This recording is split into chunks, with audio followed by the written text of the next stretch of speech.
Sebagai merek ponsel raksasa, Xiaomi cukup lekat dengan identitas HP murah berkualitas. Itulah mengapa setiap produk yang diluncurkan, pada segmen harga murah selalu diburu layaknya semut mencari gula, tak terkecuali bagi Redmi 10, yang hadir di pasar Indonesia pada tanggal 17 September tahun 2021. Apa yang membuatnya sebegitu menarik? Soalnya, Redmi 10 digadang sebagai ponsel budget gaming, dengan performanya yang gahar. Benarkah demikian? Nah, kalau kalian penasaran dengan Redmi 10 seharga Rp1.999.000 ini, monggo simak kelebihan dan kekurangan Redmi 10 yang kami rangkum. Pada segmen ini, kami akan membahas kelebihan dari smartphone ini terlebih dahulu. Langsung saja kalian simak. Kelebihan pertama, baterai jumbo. Xiaomi Redmi 10 lagi-lagi berhasil mewakili nama Xiaomi sebagai ponsel HP dengan value for money yang tinggi. Walau berada di segmen harga yang terjangkau, Redmi 10 sudah dibekali dengan kapasitas baterai sungguh besar yakni 5000 mAh, cukup besar. Kapasitas yang besar umumnya membutuhkan waktu yang lama untuk dicas sampai penuh. Nah, dalam hal ini kalian tidak perlu khawatir karena Redmi 10 sudah menyertakan kemampuan fast charging 18 watt. Kelebihan kedua, pakai chipset baru. Jika kalian mencari ponsel-ponsel yang berada di kisaran harga 1 jutaan, kebanyakan dari mereka menghadirkan chipset MediaTek versi rendah, lalu bagaimana dengan Redmi 10 yang sedang dibahas sekarang? Ponsel ini mengandalkan chipset Helio G88 dengan fabrikasi 12 nanometer dan kartu pengolah grafis Mali G52MC2. Buat yang belum tahu, Helio G88-nya Redmi 10 sanggup meraih 192.577 poin. Artinya, Redmi 10 yang seharga 1 jutaan, bahkan mampu mengungguli ponsel-ponsel dengan rentang harga di atasnya. Kelebihan ketiga, layar sudah Full HD Plus dan kecepatan layar tinggi. Selain cocok dipakai bermain game karena performa besar dan baterainya yang awet, Redmi 10 juga cocok untuk dipakai menonton, berkat layarnya yang sudah Full HD Plus sebesar 2400 x 1080 piksel. Ini adalah sebuah angin segar di kalangan ponsel kompetitor yang hanya menghadirkan HD+. Layar yang menggunakan panel IPS, LCD, berkecepatan layar 90 Hz, hal ini mampu memberikan tampilan yang lebih jernih dan tajam, sehingga enak dipakai menonton video seharian. Kelebihan ketiga, kualitas kamera cukup oke. Kalau sekedar dilihat dari resolusinya, sekilas kamera Redmi 10 terlihat standar. Ponsel Xiaomi ini menghadirkan konfigurasi 4 lensa dengan resolusi 50 megapiksel, ultrawide 8 megapiksel, makro 2 megapiksel, dan depth 2 megapiksel.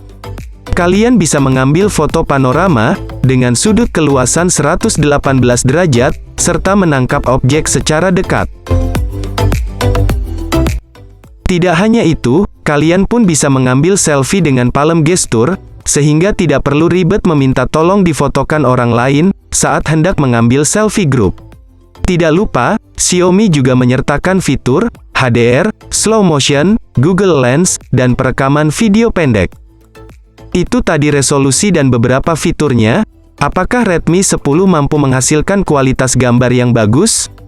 Berdasarkan beberapa contoh foto, kamera Redmi 10 mampu memberikan ketajaman dan akurasi warna yang baik untuk sekelas harganya.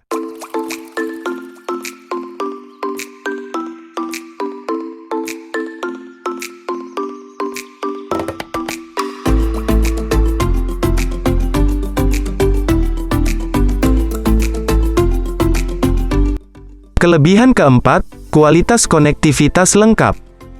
Memori internal memang enaknya dipakai untuk menampung aplikasi saja. Nah, kalau kalian ingin menyimpan file-file besar, seperti film, sudah ada slot memori eksternal pada Redmi 10. Untungnya lagi, kalian bisa menggunakan micro SD, tanpa perlu mengorbankan kartu SIM kedua. Ponsel ini menyediakan triple tray, yang bisa menampung 2 kartu SIM, dan 1 micro SD sekaligus.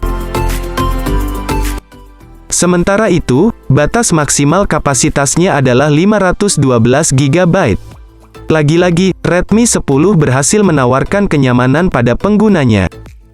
Menariknya lagi, Xiaomi sudah menghadirkan sertifikasi Widevin L1 dan dual speaker stereo. Widevin L1 sendiri, berguna agar ponsel bisa menonton koleksi film dan series Netflix dengan resolusi HD. Redmi 10, rupanya kebagian memiliki port USB Type-C. Selain lebih cepat transfer data, kalian pun bisa mencolokkan kabel charging, tanpa harus memedulikan posisi kabel yang terbalik. Nah, setelah kalian puas melihat kelebihan smartphone ini, izinkan kami membahas soal kekurangan smartphone ini. Yang pertama, tidak ada NFC. Kalau kalian hidup di kota-kota besar, fungsi NFC pada ponsel cukup membantu dalam kegiatan sehari-hari. Xiaomi Redmi 10 tidak menghadirkan fitur NFC. Jadi, kalian harus berpikir dua kali ketika ingin meminang smartphone ini. Yang kedua, fast charging kurang oke. Di era yang semakin menuntut kecepatan dalam hal apapun, pengisian daya baterai yang cepat kini semakin dicari orang. Redmi 10, untungnya menghadirkan kemampuan fast charging. Namun sayangnya, fitur ini hanya mengandalkan daya 18 watt, yang terbilang kurang mampu mengisi baterai dengan cepat. Ketika kalian men-charging smartphone ini, baterai Redmi 10 memakan waktu 2,5 jam, untuk mengisi daya dari kosong hingga penuh.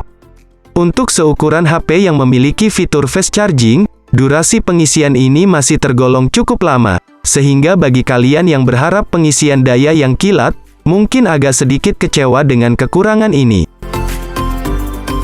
Nah, setelah kalian mengetahui kelebihan dan kekurangannya, izinkan kami memberi kesimpulan akhir dari video ini.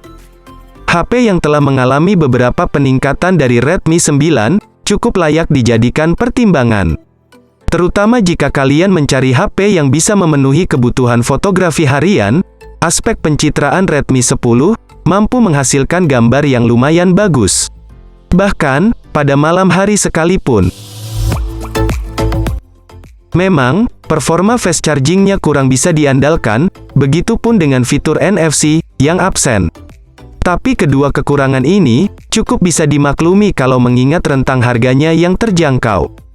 Nah, jika kalian tertarik memiliki Redmi 10, bisa mengklik link penjualan smartphone ini di deskripsi video untuk membelinya. Mungkin segitu dulu keluh kesah mengenai smartphone ini. Di harga 1 jutaan smartphone ini sudah worth it untuk dibeli, atau bahkan bisa dijadikan smartphone kedua untuk kalian.